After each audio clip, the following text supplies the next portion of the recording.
Today, we are talking to Ken Williams, one of the most legendary programmers on the gaming scene, who together with his wife helped to make the adventure genre famous worldwide and made it suitable for everyday use.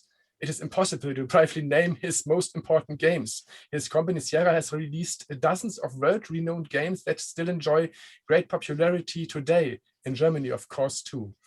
It's a great honor to be able to talk to him today, and afterwards, together with the graphic designer and 3D artist Marcus Maximus Mera, we perhaps also will be informed about the new project, The Secret, because we actually assumed that the Williams couple is still sailing the seas and enjoying their retirement. Welcome to our podcast. Hi, Ken, Mr. Williams. Hi. Thank you. Yeah, an honor to be here. Let's try to start at the beginning. Do you remember your first contact with computers, with computer technology? Yeah, it goes way back to when I played a text game on a mainframe computer, and in high school, I think it was called Star Wars or something like that. It was a real simple, almost tic-tac-toe kind of program. But it was my first time I saw a computer, and I was probably 14 years old, 15 years old, and it fascinated me. And at that moment, I said, yeah, this is it. This is what I'm going to do. And what was the first computer you owned by yourself? Well, at the beginning, it goes back to the TRS-80 that we used to call the Trash 80 by Radio Shack. And had a cassette tape, and I was going to try to program on it, and decided quickly that it was not capable, or at least not capable of much. And Roberta got me an Apple II, and that was my first computer, really. And what was the first game you remember, the first game you saw, or the first game you played? I was never really a gamer. At the time, there really wasn't much in the way of games. On Apple, I'm thinking I played Bill Budge's pinball game, I think it was Pinball Construction Set. I'm not sure. There wasn't much in those days. So, you said you did not like to play. You're not a gamer, but at what time you try to program? Oh, well, I was programming from the beginning. The whole company started when I wanted to try to I had done some compiler development. I wanted to try to put a Fortran compiler onto a personal computer. Microsoft started up about that time and had Visual Basic. And I thought that Basic was kind of a wimpy programming language for some reason, and that the world needed Fortran. And I started putting up a Fortran compiler on the Apple II when Roberta saw a game called Adventure that was a text game, and started playing it on a computer I think it was, I'm not sure where, but she started playing it on a time-sharing computer that I had, actually a paper tape machine that was hooked to an acoustic modem. And she started playing it, fell in love with it, and said, can you program something like this on a personal computer? And I sidetracked from my Fortran compiler to work on her game and do some, and then she said, maybe you could add graphics. And I added some graphics to it. And then, the rest is history. From where did you get infos about programming? There was no internet, and not everyone had a computer at home. Yeah, no, no one had a computer. It was really kind of the beginning. And when I started, gosh, I'm not that old, but I did get started young, and dropped out of college to get to work, and did worked on mainframe computers, programming big IBM mainframe computers and Burroughs computers, and that. So I had programming experience from that, and took that knowledge, I guess, into the world of personal computers when they evolved. But my programming goes clear back to when we were programming with wires in counting machines. So. Did your environment, your friends, your family understand what you were doing on these machines? Did they understand this new technique? No, it was a small world. When we first got into, or when I first got into computers, I first got my Apple computer. the computers were expensive and there wasn't any software for them. And there weren't a lot of computer stores. I think at the time there were 8 computer stores in the nation, something like that. So it was really the birth of the industry.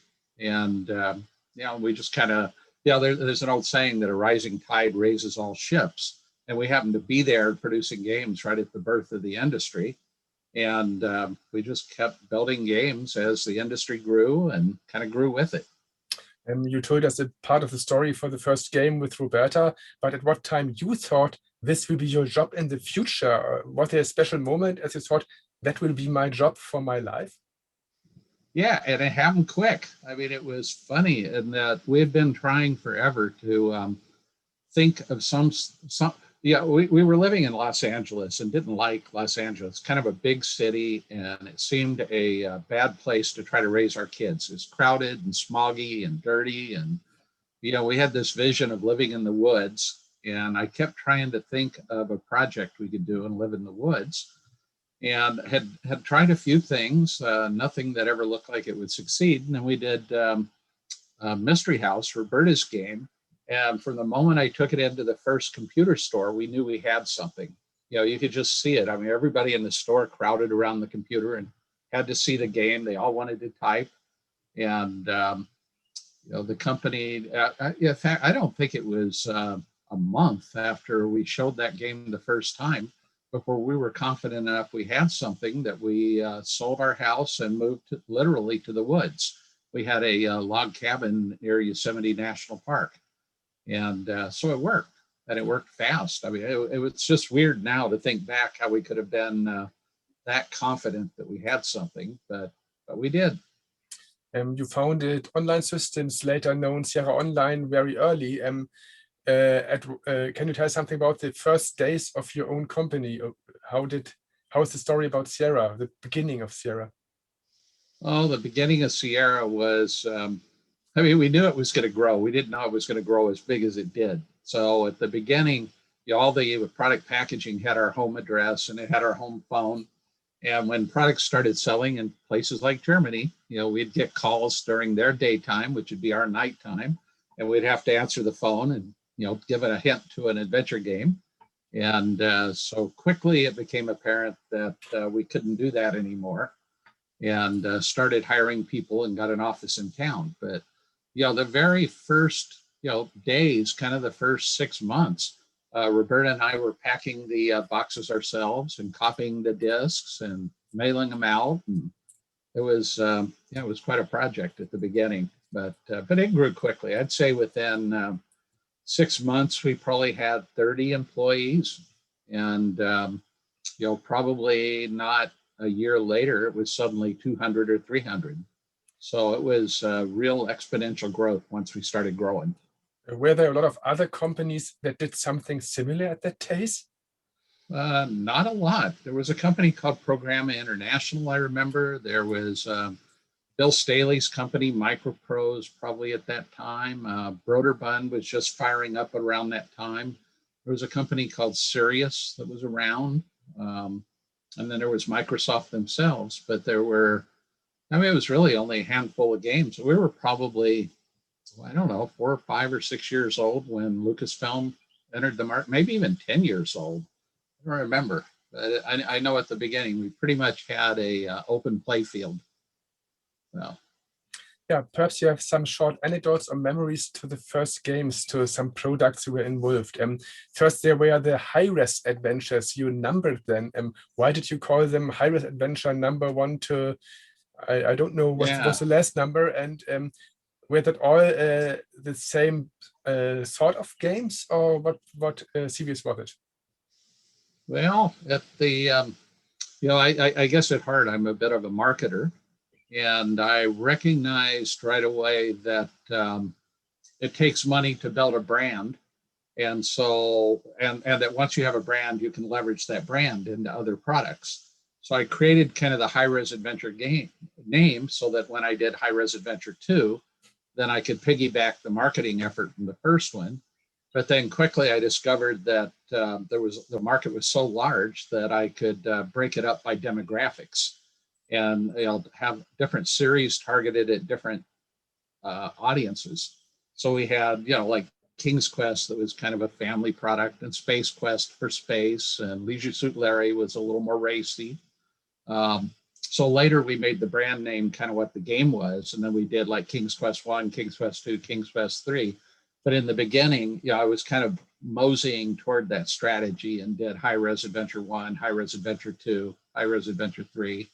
And so you kind of see my marketing maturing as the company grew. And how many people worked on this early games?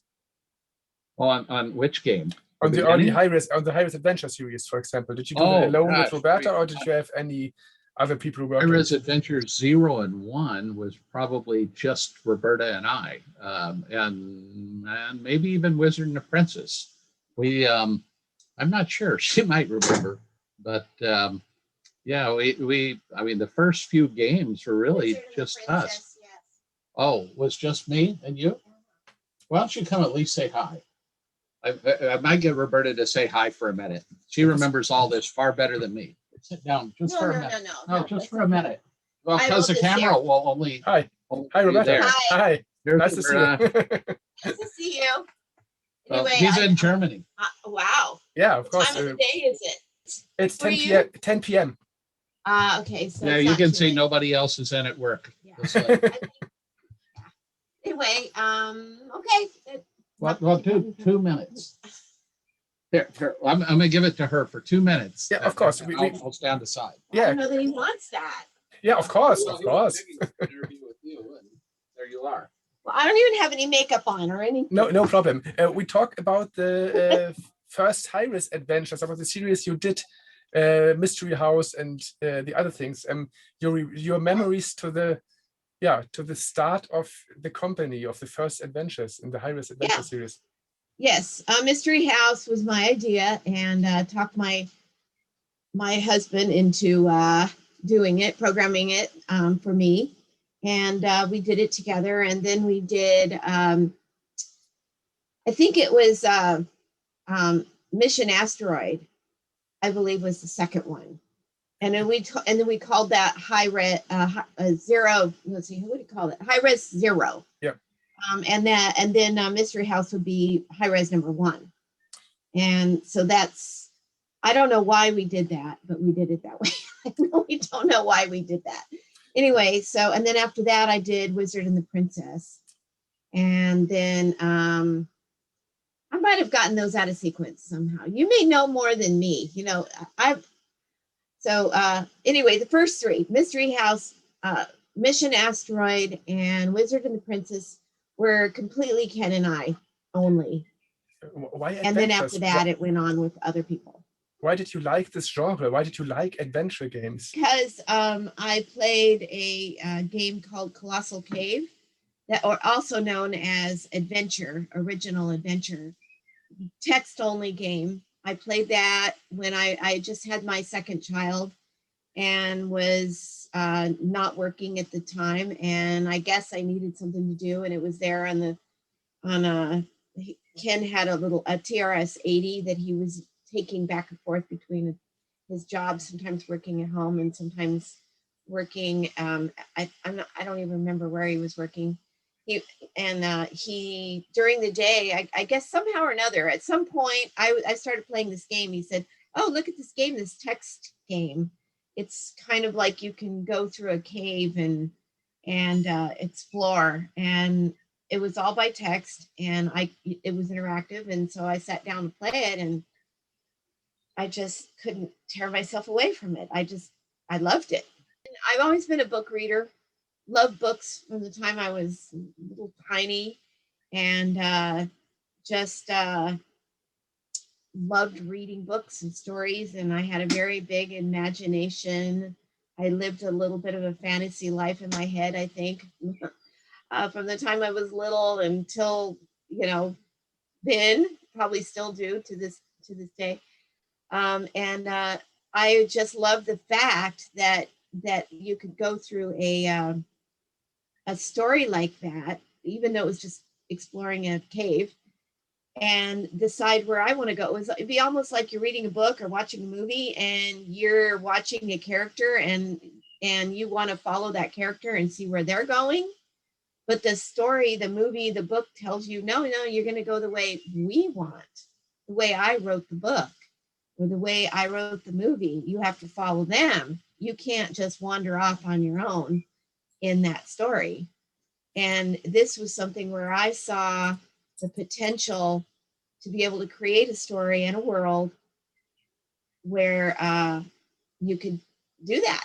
You could wander off on your own and explore and make some decisions on your own. Was it clear for you that this could be a job for life? No, I mean, at first I just did it because I wanted to. It just sounded fun. And I had an idea in my head. I finished the Colossal Cave adventure game. And then I played, there was a company called Adventure International that existed at the time. And they also did text adventure games. And obviously, and it was run by a fellow by the name of Scott Adams. And he confirmed with us that he started the same way I did, that he started playing this Colossal Cave and loved it too. And knew that there was something here where you could create stories and an exploration in a world by using this idea of, again, it was text only at the time. And he started his, so he already had probably maybe 6 text adventure games at the time, but they were text, of course. And I played those. And I wasn't satisfied. And no offense to Scott Adams. I mean, he's a really great guy. And he actually, if it wasn't for him, honestly, I don't know that I would have gone forward with my idea, because he did have these games available. They were text only. But I played them all and I enjoyed them, but it felt like something was missing. It just felt like he was on to the right idea. It was totally on to the right idea, but it was something missing. And as it turned out, I think the thing that was missing was graphics. And so I had this idea and I sat down and I just started designing it. I just had it in my mind. I just had to do it. I got a big piece of paper and just started just designing and drawing and just put circles of places you could be and things you could do on a big, like mapping it and connecting all the regions and all the things you could do and writing down, and it just it's got bigger and bigger and bigger, and I'm just writing it out and drawing it out and adding characters and storylines, and you could be here and then you could go there and then can discover and then come back, but kind of up to you, and solve it. And I gave them a goal. One thing is that Colossal Cave didn't have a goal. It had points you could get. You could get points, like a score. But there was no real goal. You didn't really know what you were doing. You just knew you were going through this cave and kept you going because you wanted to see what was further on. And, going down into a cavern and what's in there, and you would keep wanting to go, but you didn't really know what you were doing. You didn't have an actual goal. And I felt that was missing too. And so I added a goal. The goal in the case of Mystery House was there was a little treasure to be found. And yeah. If you look back, what were the most important projects for you in your career? Wow, well, people have asked me that a lot. Like, and they usually say it like, what was your favorite game that you worked on? My favorite all time is obviously King's Quest, because without King's Quest, I mean, our company, we ran into it, which is very famous, and Ken in his book has written about it extensively. We ran into a little bit of trouble about 1982, I believe, something like that. We almost lost the company through various means, and Ken, read the book and understand what it was at the time. The whole industry was in trouble at that time. And King's Quest for us saved us. It absolutely saved our company. But I also think that it It influenced the adventure game genre probably more than Colossal Cave, which actually started it all initially. I think King's Quest had more influence on the adventure game genre than probably any. And so therefore, and I did 8 of them. So obviously I'd say I love King's Quest. But the one I had the most fun with, the one I enjoyed working on the most, was Phantasmagoria. What a contrast, yeah, okay. Oh yeah, but it was fun. It was a lot of fun. It was a kick. And I have one thing to say. I have written a book, and I'd like to pass it on and just say if anybody's interested, Farewell to Terra. It has nothing to do with adventure games or computers. In fact, it's a history, and it's a history of the Great Famine in Ireland, and it's actually a saga about 2 families that survived it, and it's a history of Ireland in the mid 1800s, and it's a novel. It's getting actually very good reviews. Anyway, just thought I would pass that on. Right now, I'm experimenting with writing novels, but you never know. I might use this experience of writing a novel to enhance an adventure game at some point. Will there be German versions of the book? No, but that's a good question. I have to get it a little bit more popular, I think, to be able to afford to put it into German or Russian. I should think about German, though, because that's a good idea. I'm half German. I was raised as Roberta Hoyer, and my dad was German, and my mom was Irish. So, okay. Yeah, I'll think about that. So it's Farewell to Terra, and I'd love to talk with you again. We talk about the High-Res Adventure series, that were the first games, and there were some games in the first years I don't know. Perhaps you can tell us in short words what they were. Threshold in 1981. You remember that one? Sure, okay. That was a great game. Okay. That was, I went to Japan. At the time, some of the great games in coin-op were coming from Japan. And I had this perception that Japan could be a big market for us and that I could license product there and bring it to the US.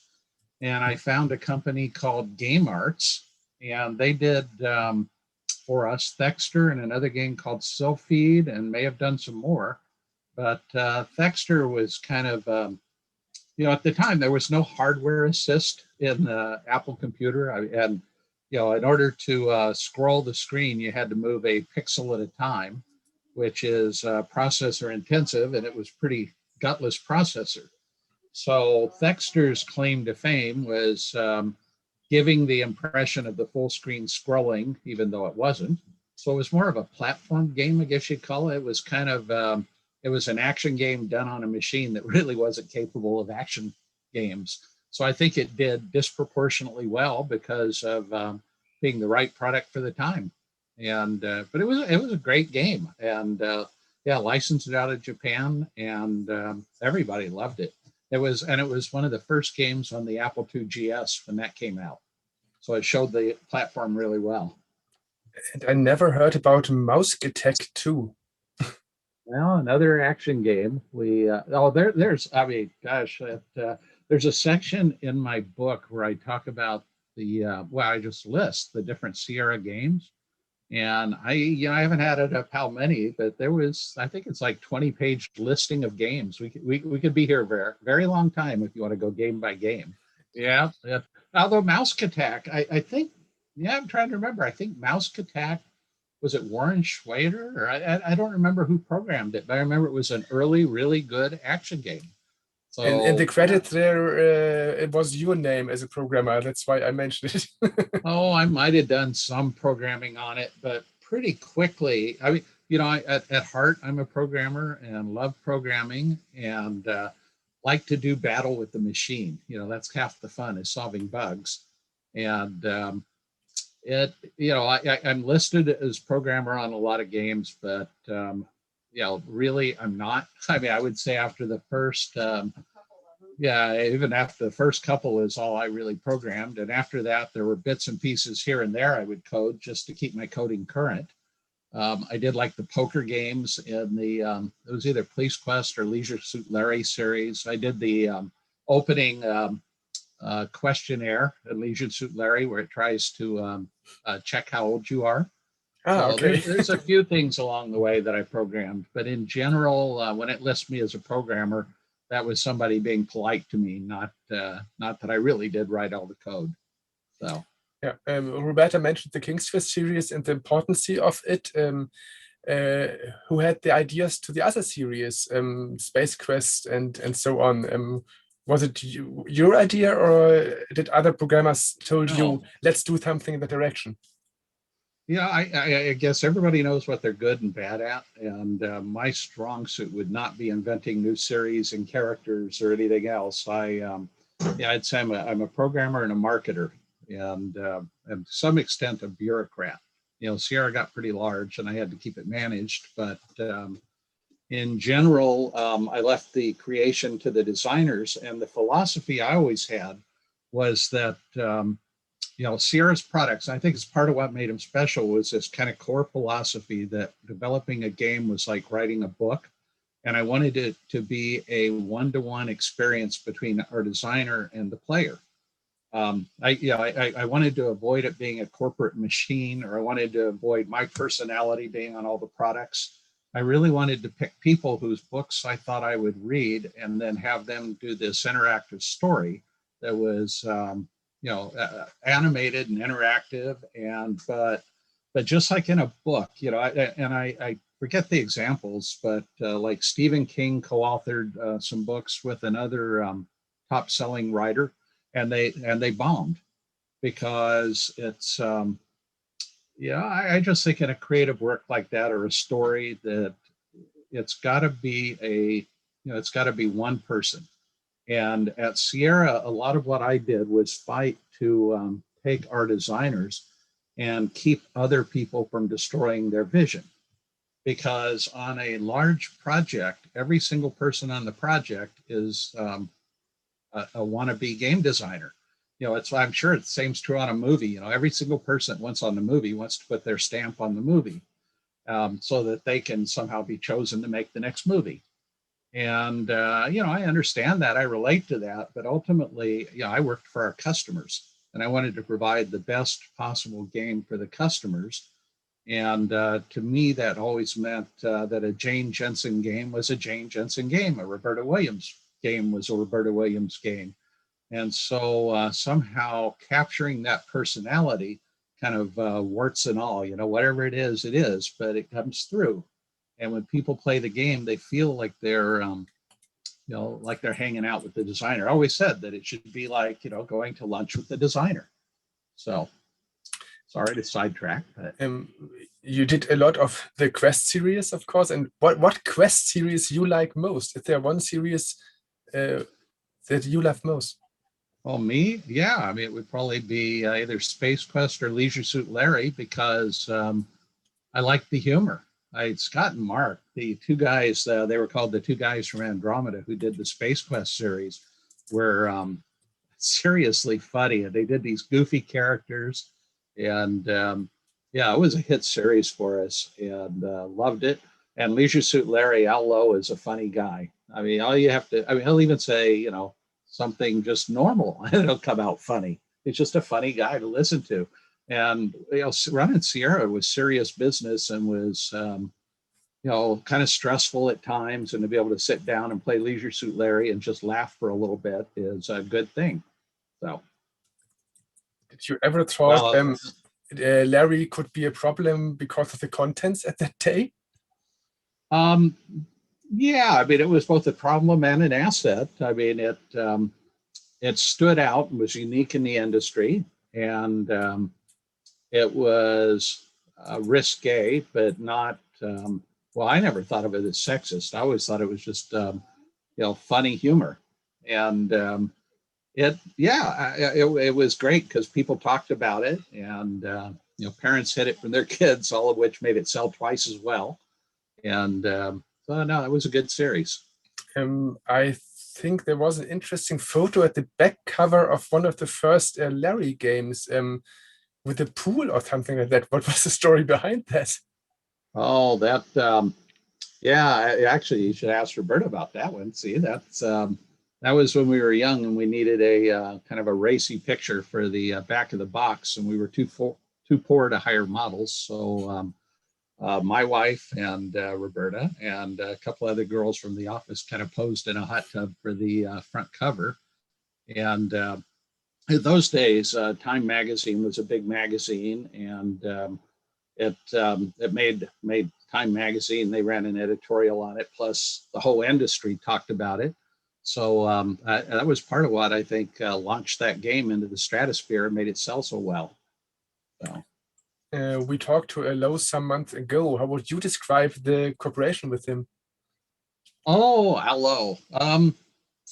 I mean, Al was like any of the other designers. I mean, he had his series with, in addition to Leisure Suit Larry, he did, I'm trying to think, Freddie Farkas, and he did Black Cauldron. He was just a good, solid guy. And actually, for a while, I think he ran our programming group. Donald Duck's Playground. That what he did, Donald Duck's Playground. And he doesn't get credit for it, but the Imagination Network, he did kind of the first pass at it. And I think he did the original card games for it and worked with me on the Face Maker for Imagination Network. So Al's got a big place in Sierra's history. So. In the late 80s, you were no more credited as a programmer. Did you only do a job as a producer, as a CEO, or did you program little things too in that days? Oh, I didn't. I had I either had a lot of involvement with the products or a little involvement with the products, depending on how you look at it and who you ask. Hang on one second. Our doggies are saying hi to a doggie next door. No problem. Okay, Roberta's going to help them.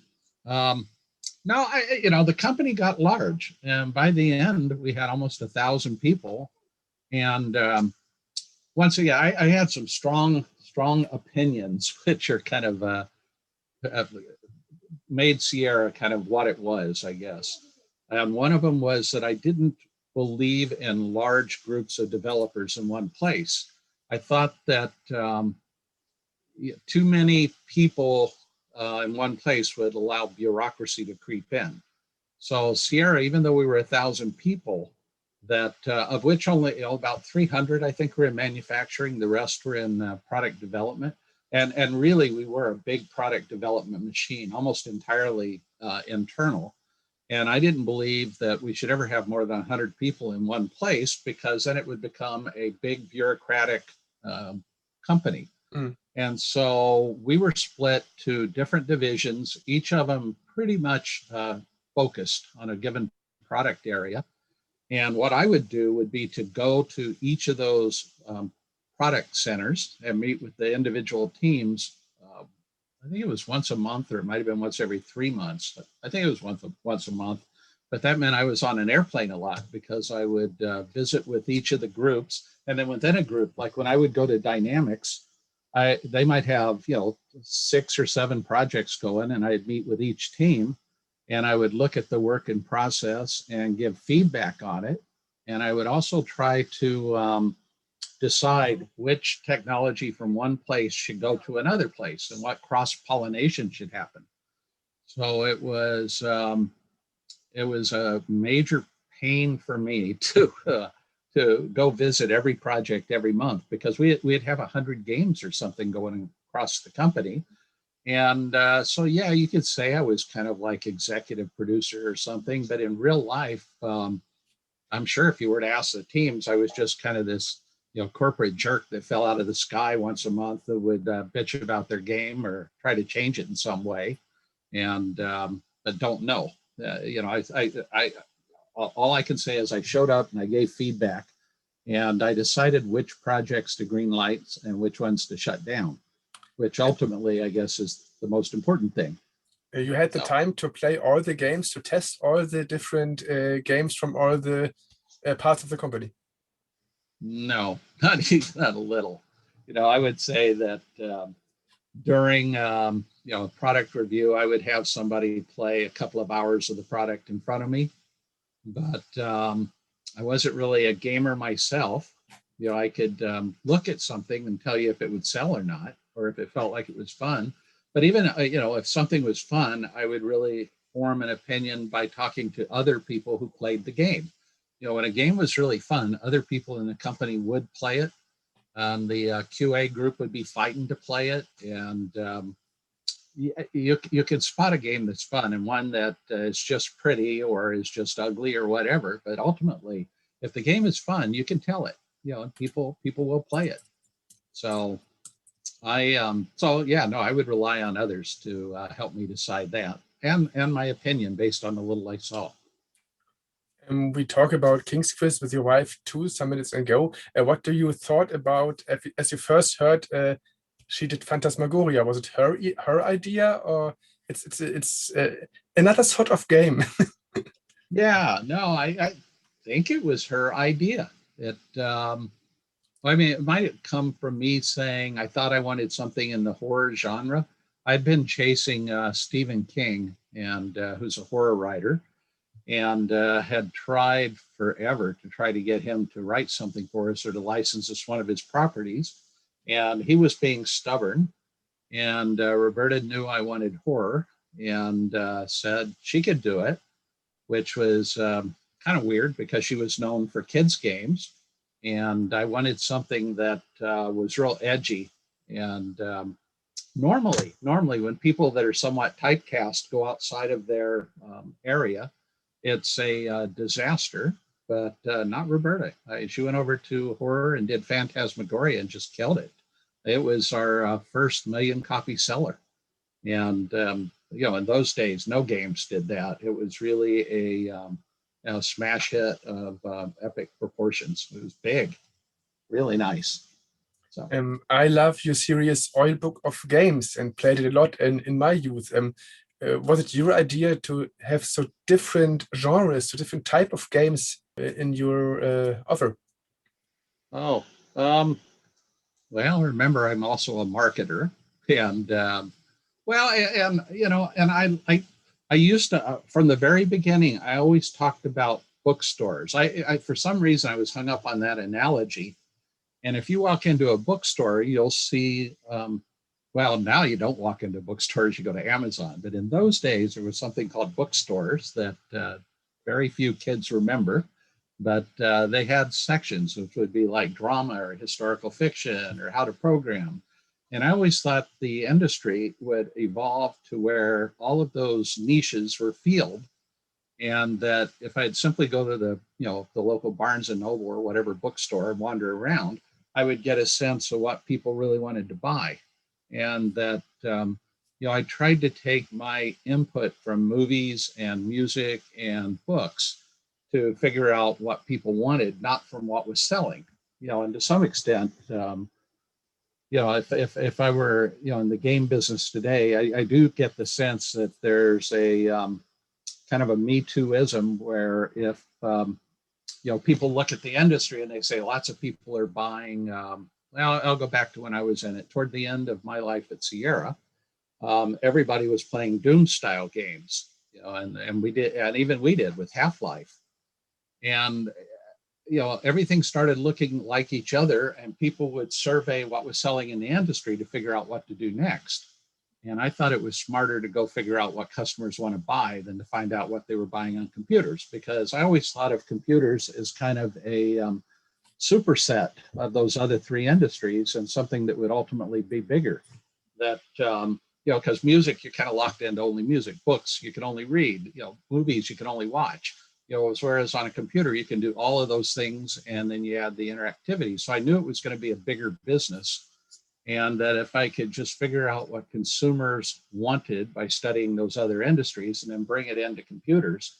And to do that, I had to look to see what the niches were and figure out what products Sierra would design to fit that niche. And, it's a different strategy than I think some of the software companies have today, where they're focused on 5 million copy sellers or something like that. Everything's got to be this AAA mega hit. And whereas, at Sierra, what I tried to do is say, there's people that are into war games. Let's design something for the war game crowd. There's people that are into city builders. Let's build something for them. And if a product's only going to sell, 100,000 units, as long as it makes money for us, I'm happy, they're happy, and we own that niche. So, so I didn't fear small vertically targeted products. I read you did something on the game Cruising USA in 1994 with the hardware. Oh, we did do hardware for. We were pioneers in sound cards, and we were pioneers. Yeah, some of that is just I saw Sierra as kind of the leader in the industry, and we were. We really had to kind of figure out where the market was going and try to be there first. So and I knew music was going to be key to the games. And so we pushed, and we didn't know how it was all going to settle out with music, whether it was going to be WAV files or synthesizers or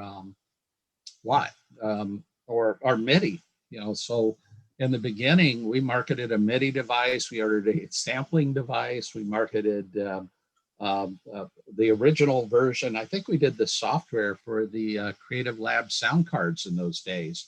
I remember being mad at them because they'd kind of stolen our device drivers. And hardware just seemed a natural extension for us. And we made the MT32, it was called, and it was. And when we had Roland, Roland is a professional music card company or music instrument company, and their CEO was on our board. So there was another hook, I guess, for where we were interested in music. Sierra was sold in 1996. Why?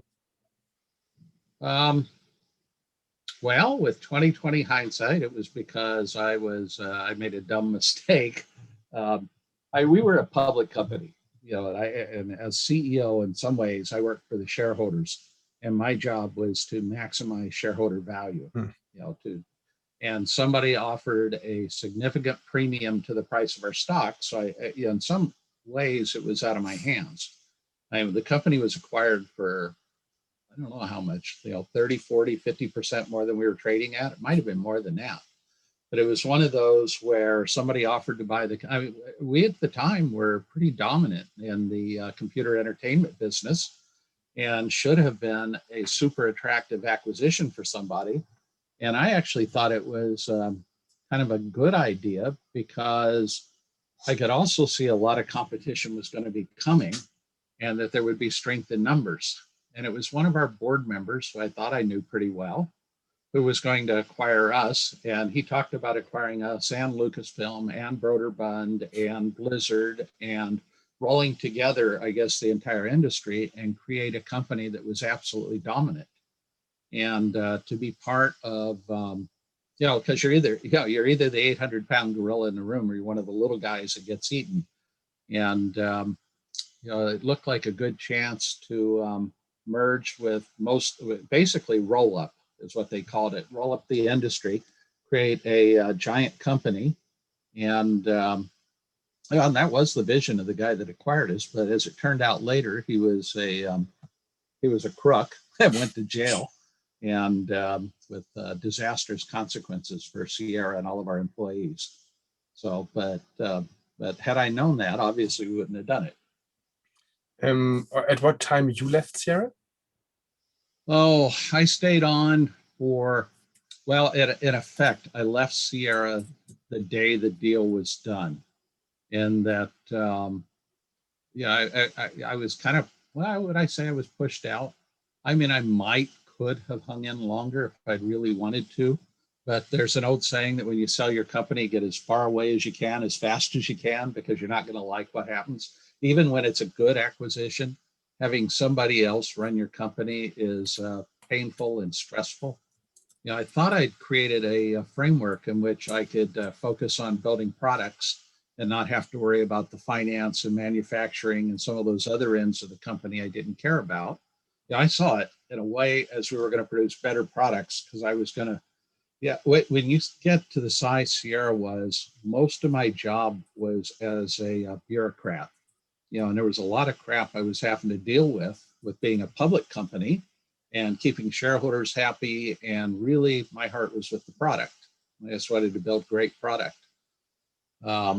So I don't know. Yeah, after the sale, it just was different. It was different. And plus, there was another grander vision. The guy who acquired the company well, it was funny because it was before Amazon was formed. And he claimed to have that same vision of going into online shopping, and wanted me to help build the architecture for online shopping. And we did put together an online shopping business. One sec. Okay, kill that.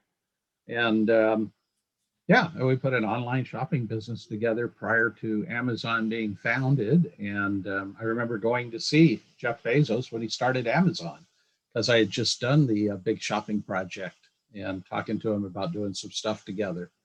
So that was part of it too, was that I was excited about the future of online shopping and being a part of making it happen. After selling Sierra, what happened with all the rights of the games, the series? Did you own any of the rights still today, or were they blown in the wind? Absolutely nothing. Everything sold with the company. I mean, that's the great sad part. And when the company was acquired, the new owners never, kind of asked, how should we run this thing? What should we do? And they said, oh, look, here's a company that's scattered to 10 different locations. Let's shut down 9 of them and we'll be more profitable. And the problem was that the real value in Sierra was all those great developers and their great products. And I don't know. Yeah, it was sad. I mean, after the company was sold, basically, I kind of took on a different career doing boating. Roberta and I wanted to see the world. We like travel. And so, and in fact, I'm talking to you now from on a boat. And I got a captain's license, and I licensed as a marine electrician and all this crazy stuff. And we bought a boat and started circumnavigating. And we've basically been touring the world by boat for the last 20 years. And actually, it's funny that when we walk down the street and people recognize me, I don't know if it's from my boat vlog or from Sierra Online. And you kind of got to guess, how old they are or what they're into in order to figure out where they know us from. But we're living through our second 15 minutes of fame as boaters. And now it seems like I'm kind of reverting back to the first 15 minutes with doing another game.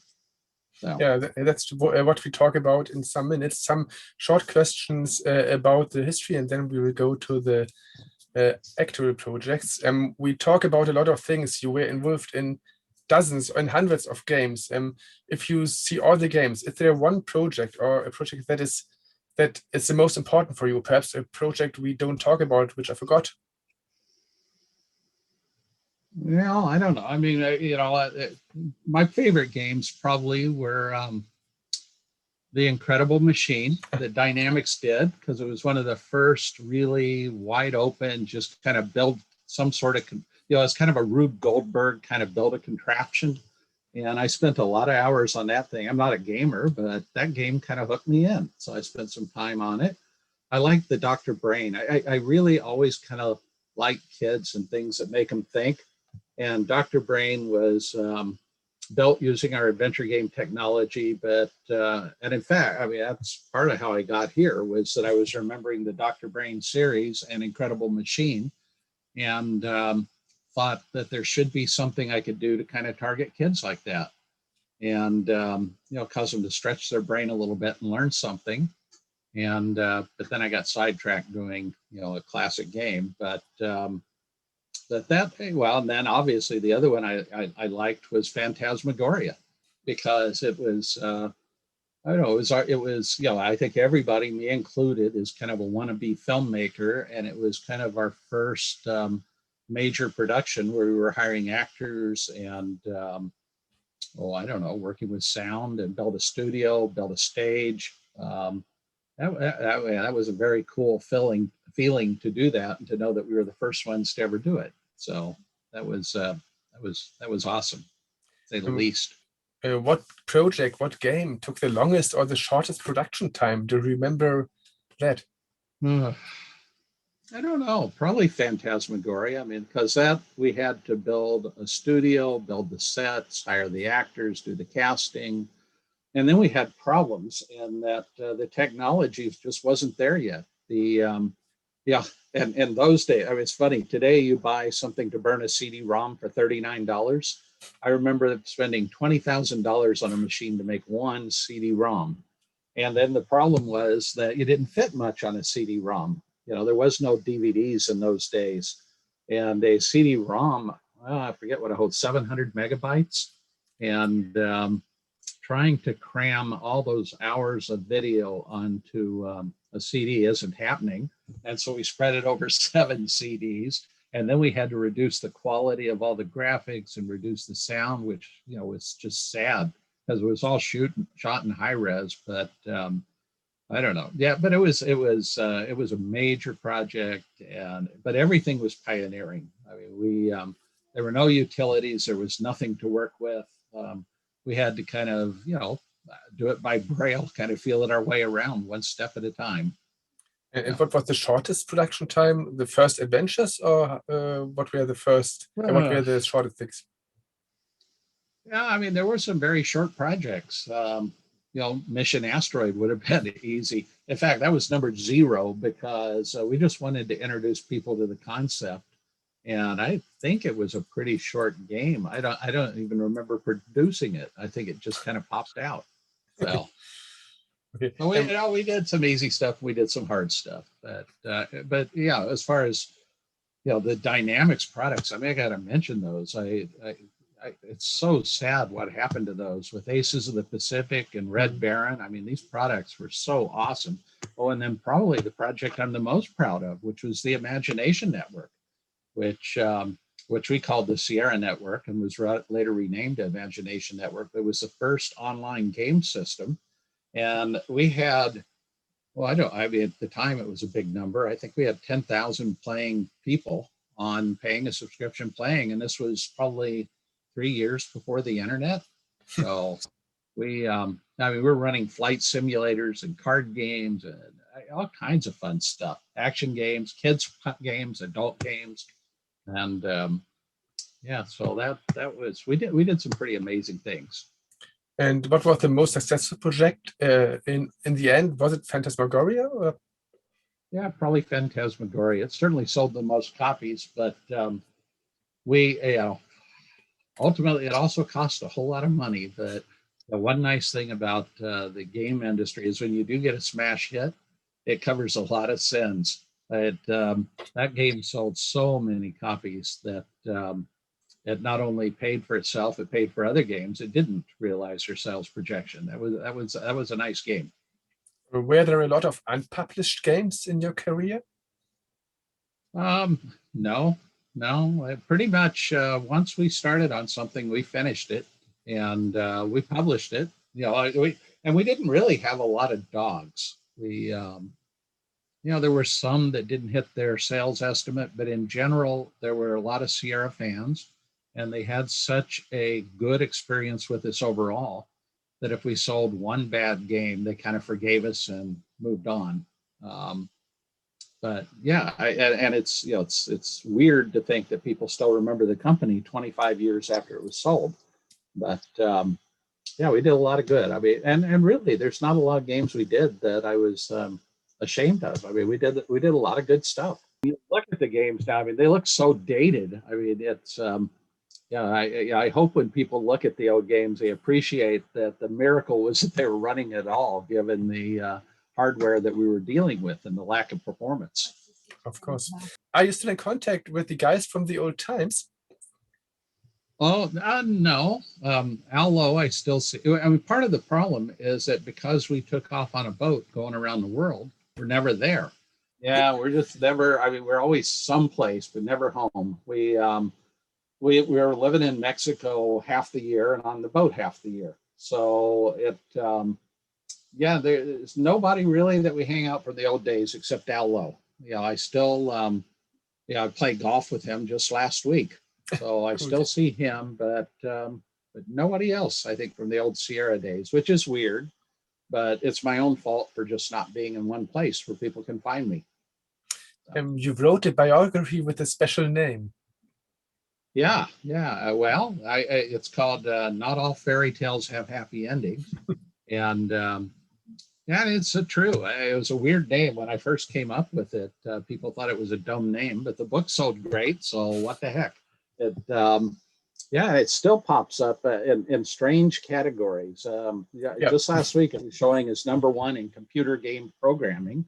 And it's not really a book on programming, so I don't know why it appears there, but the book keeps doing well, and people, it's just a lot of Sierra fans who want to remember those days. And I think some of it's just because we were there at the very beginning, at the birth of the industry, and people like me. I mean, I'll never forget seeing my first computer, and them seeing their first computer game, I think, is a pretty big deal. So. But now, after retiring, you have ideas, or there's a new project, and that's the moment I think Marcus should join us. Marcus Maximus Mera is there too. Hello, hi Marcus. Hello, Patrick. We will start at the beginning too. What were your first contacts to games? I would say the very first thing I can remember as a child was the Odyssey 2 by Magnavox. Okay, in the 70s. Yeah, so I that was my very first experience. I had that crazy keyboard that wasn't really a keyboard, and the games were black and red, if I remember correctly. And then I think my really first computer was a Commodore 64. And I would play games like Ultima, and I would play games like Mission Impossible. And in fact, I have probably quite a few of the games right behind me. Let's see, I got over here. Probably one of the most popular ones, SimCity. So anyway, yeah, so I was on a Commodore 64 early on, and that was my earliest computer experience. And what was your first contact to Sierra? When did you first heard of this company? So when I went from Commodore 64 into the PC world, normal people would go into the Amiga, the Commodore Amiga, but for whatever reason, at the time, the Amiga wasn't really that popular around here. Even though Commodore had a factory nearby. So people were using IBMs or IBM compatible. So I had a 386 computer, and I believe it was Space Quest 4 that really got me hooked into Sierra. And then I started playing some of the older games, the EGA, Space Quest 3, King's Quest, and Police Quest, and the Dynamics games, and pretty much they had a huge catalog, so I definitely played a bunch of games that I don't even remember from back in the day. So I've been playing games from the 80s and 90s till now. What's the special thing on Sierra games for you? Oh, they're fun, So really, like Space Quest and Leisure Suit Larry, the comedy, the humor, the charming graphics, the fact that you can move the character all around the screen was like pretty revolutionary, and really brought, like, it made you feel like you were in that world with all the music and the storytelling, and the deaths were kind of fun and hilarious. So yeah, I mean, Sierra's classic. You now work as a 3D artist, but what did you do first? Were you ever involved in computer games, in gaming and programming, or? Not at all. Not at all. I had zero experience as a game developer. I did start 3D modeling back in 2000, early 2000, studying a program called Rhinoceros for making jewelry. So actually my history is very intertwined with diamonds and precious metals, and making some very fine jewelry for very famous companies. And I designed and won awards and manufactured for them. They were my clients. So I got to work with a lot of different designers and a lot of different types of styles of jewelry which made my 3D modeling skills have to get better because of the complex designs, the processes, the problem solving, and then I have to make 3D renderings. I'm also classically trained jeweler. I sit on the bench and polish and assemble, but I utilize the 3D technology to make some of the most advanced jewelry designs. So basically what happened was I started collecting these games. Like I picked up this game in particular. Yeah, Adventures in Serenia. So that was like a really miracle to find that around here. I actually drove 250 miles to pick it up, and I posted it on a group on Facebook, and like a pretty famous collector named Enrico messaged me. He's like, "Now you have something I would like. Don't tell nobody we trade." And I'm like, "All right, I guess I got something important." So I did a little research on it, and I found that it was like one of the first IBM games ever released on a PC. And so I contacted the computer museum in Wall Township, and I said, "Hey, I got this game. You guys always are showing off computers. Why don't we show the games that play on the computer, and I'll give a presentation for the festival." And the boss was like, "Hey, that's a good idea. We'll put you on right before Ken Williams, the guy that designed the game." And I'm like, "What?" "No, the guy that created the game, he's also presenting. We'll have you lead into him." And I'm like, "Are you kidding me?" So I got all excited. And the thing was, I was talking about games I didn't really know. So I messaged Enrico. I'm like, "Enrico, I don't know anything about this game." He's like, "Well, why don't I introduce you to Ken?" I'm like, "Okay." And then all of a sudden I get this message, "Hi, my name is Ken. How are you?" And I'm like, "Hi, I don't really know this game. I need some help." He's like, "Well, it just so happens I wrote a book on it. Why don't I send you a copy to review?" And from that point on, I gave the presentation, stayed in touch with Ken, and one thing led to another. And I was kind of egging him on a little bit about making a game, because after reading the book, I felt like the fairy tale's not over. Ken, you were retired, but the fairy tale is not over. That's correct. At what time you thought it would be great to do a new project? I don't know, these things you get sucked into one day at a time, just kind of, I'm a bit of a workaholic. And so one way or the other, I'm going to work on something. And the book had finished and I had a hole in my schedule. And then, I don't know, I kind of got curious. I think somebody wrote into me and started talking about Unity, this game development language, and I'd never heard of it. And then I said, I wonder if I could program in that. And then, I created something, and then I said, well, this could be fun. Maybe I'll try writing a little kids game or something just to kind of goof off. And then Marcus got involved, and then Roberta had an idea for a game, and all of a sudden here I am building a game again. So I wouldn't say that there's any brilliant strategy here. It's just something, I don't know, it's fun. It's kind of addictive. Once you start on something, say magical, going. Feels magical. Yeah, that it is. So yeah, and now there is a new project. What can you tell about that? What is the idea behind the project, and what will it be? Well, Marcus, you want to take that? Well, we have a 3D, fully immersive adventure game with a Sierra flavor, and it's going to be in virtual reality game. We can confirm that right now, that it's going to be a virtual reality game, and it's going to be quite the experience. And I think what's going to happen is we're going to not only reach out to the classic Sierra fans, but Sierra has been always known to push technology, and right now VR is where it's at with cutting edge technology. And I think we're going to take full advantage of that and have a really unbelievable immersive 3D adventure game. Because I don't think there's many out there. I'm not saying there's nothing that exists, but not at this scale and not with this kind of storytelling, that's for sure. And what will the story be about? Oh, we can't tell you that. Okay, but it should have a few weeks. But it should have the spirit of the old Sierra games, or I read that. It's top secret, so lips are sealed. The game is called The Secret. Or is it a working title? Well, no, that actually won't be the name, but the name is a secret today, so might as well call it The Secret. Exactly. But You'll see. Just give it a few weeks. By the a few weeks from now, ask us again. What is the plan of publishing? How many years you will work on it? Oh, we don't. There will come a time to worry about how we're going to publish the game. I've certainly published a lot of games in my life. That was a long time ago. There's a lot I have to spin up to speed on for how we do it today. But there's also, Marcus is lobbying for, and I'm sure we'll do a little bit of a throwback and do a boxed version that people can actually buy and take home and put on their shelf. I think, there's kind of a bit of nostalgia there, and I think it's what people want. It will certainly probably also make available a version that people can download.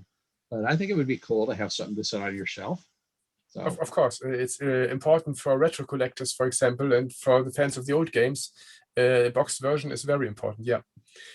Do you all write the story, or what were your tasks on the game? Who did what? Who is working on what part?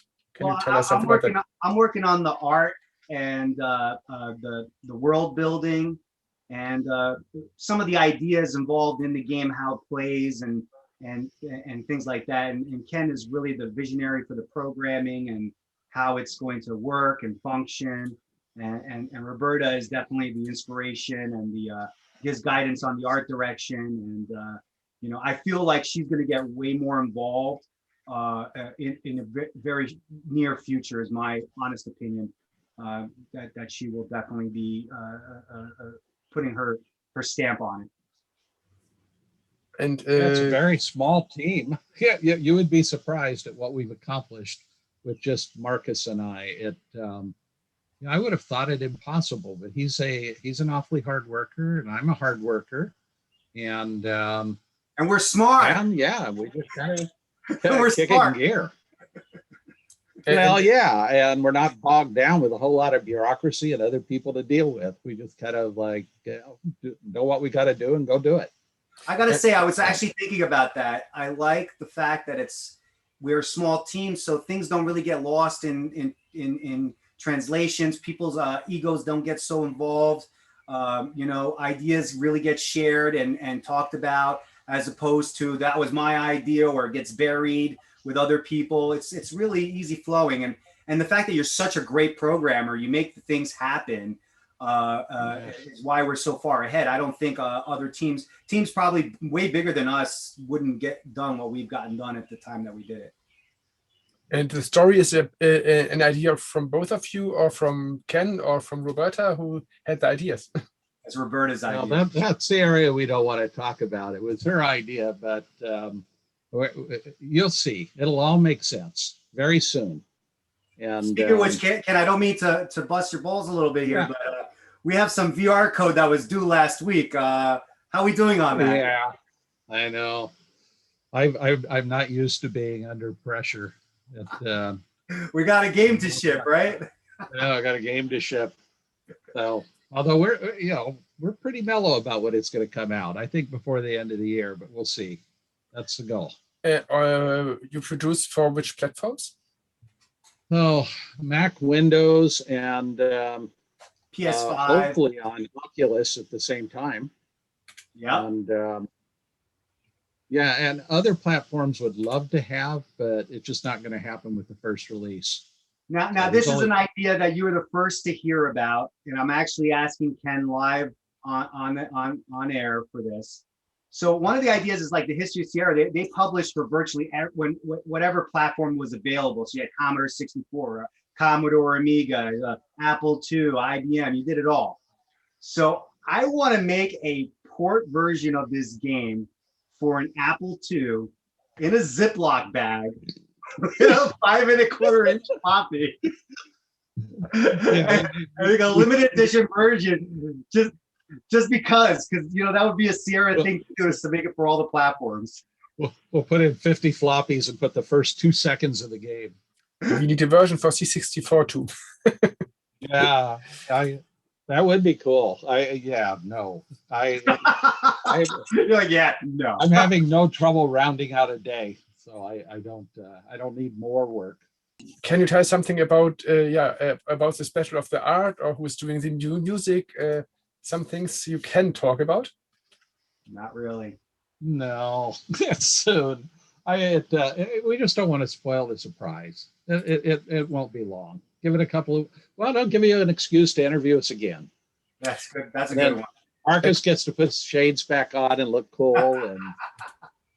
And is there a site in the internet where our listeners or viewers can have a view about the current activity? Actually, tell everybody, check out, hey, I'm not very innovative at naming things. Check out kensgame.com. And, you know, assuming I ever have free time, I'm going to post a blog there or something and talk about what we're doing. But yeah, just check out kensgame.com. And My register blog on is there. kensblog.com. Pardon? And Oh, you're register. going to put it at the bottom of the screen, scrolling across like a little ticker? Yeah. Will there be more projects, the start of a new career, or is it only one experiment? Yeah, I don't know. Marcus Yes. is a young guy. The answer He's got is a whole yes. game development career ahead, and you know, and I'm doing this. But what happened? In fact, Roberta even already today said, "You're not starting a company, are you?" And yeah, No, we're pretty no. happy retired. No. No, no. God. You know, it's funny. I mean, some people go into these stuff saying, just imagine if someday we had this big company. I'm going the other way around saying, no, please, let's, I just want to do cool things that people enjoy playing. Beyond that, I'm not worried about it. We're having a lot of fun doing this right now, and that's what matters, I think. We talked about the rise of the old Sierra games. Will there ever be a chance to update old games where you ask to do something like that from other right holders? Yeah, somebody owns all those rights to the old games, and there are some very cool games there. If somebody were to call me and say, do you want to do Phantasmagoria 3, then yeah, that might suck me in. So so hopefully this video will be watched by somebody that owns the rights. I have no idea who, if anybody, owns the rights these days. You know, they've kind of parsed out the rights to the old Sierra products to a few different companies. So, but if they ask you, you perhaps will say, yeah, of course. Yeah, I mean, there's some fun things. Or somebody came and said, hey, why don't you do King's Quest 9 or, you know, Phantasmagoria or Larry 4 or and there's actually even some smaller games that were pretty fun that would be cool to do. Jones in the Fast Lane. Oh, yeah. Well, there were some. Al skipped Larry 4 on purpose. I know, that's true. Al skipped it so we can have it. Yeah, or what was the other one I was just thinking about that'd be cool? There's a lot of, Sierra had a pretty great catalog of product. Do you play your own old games still today? Ken, did you play the old Sierra games still today? No, me never. I didn't even play them then. You know, I'm like I said, I'm not really a gamer. You know, the only games I played are you know, I guess I played Red Baron. I like that. You know, the old World War II aircraft. But no, you know, I like the technology and the coding, and I like making people smile. But as far as me myself playing the games, nah. It's just I'm too impatient. You know, I always have to do something now, and fighting for 40 hours through an adventure game is just not me. But I understand that people love it, and happy to help them do that. And Marcus, what was your last Sierra game? The classic Sierra game you played? We just played Space Quest 1 last week on a live stream. The original version 1.0x, where you type in Ken and he comes out and he yells at us for not having the graphics ready. So we played that version. That was fun. It still looks, for me, it still looks beautiful and great because it just has all that feelings that it brings back to me. The last question for me, do you own old hard and software, Ken? No, you know, we move around so much. We're not that attached to physical things. We're just because we travel quite a bit, and like we had a whole storage unit, a big storage unit just filled with all the old Sierra paraphernalia and, you know, the old contents of my desk and cases of games. And we didn't know what to do with it. So we sent it all to a museum in New York, and we didn't even kind of look at it. We just shoveled it in and sent it off, and they cataloged it, and they've got it all. It's I forget the name of the museum, but what's it named? Oh, the Strong Museum in New York. And so, yeah, I think Roberta's got one or two of her old games, and that's it. So Patrick's always probably at the mouth. He's like, "Why didn't you send it to our museum?" I know. It's funny. I always kind of figured if I ever want our old games, they're floating around on eBay, and I could always buy them. But now I can't afford them anymore. They're going crazy money.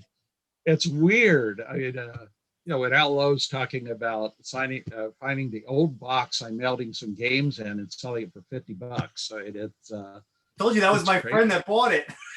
I know, that's weird. That's weird. World. And what was he saying? Like $2,000 or something for a sleeve from the original soft porn. Yeah, I saw it. We have a museum here in Hamburg, and we are looking for some old versions of games, and the prices are terrible at the moment. It's very crazy, very difficult to get special copies.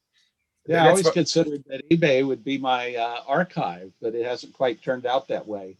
The different way Marcus is turning around, you can't see it because of the way his camera is, but he's got everything.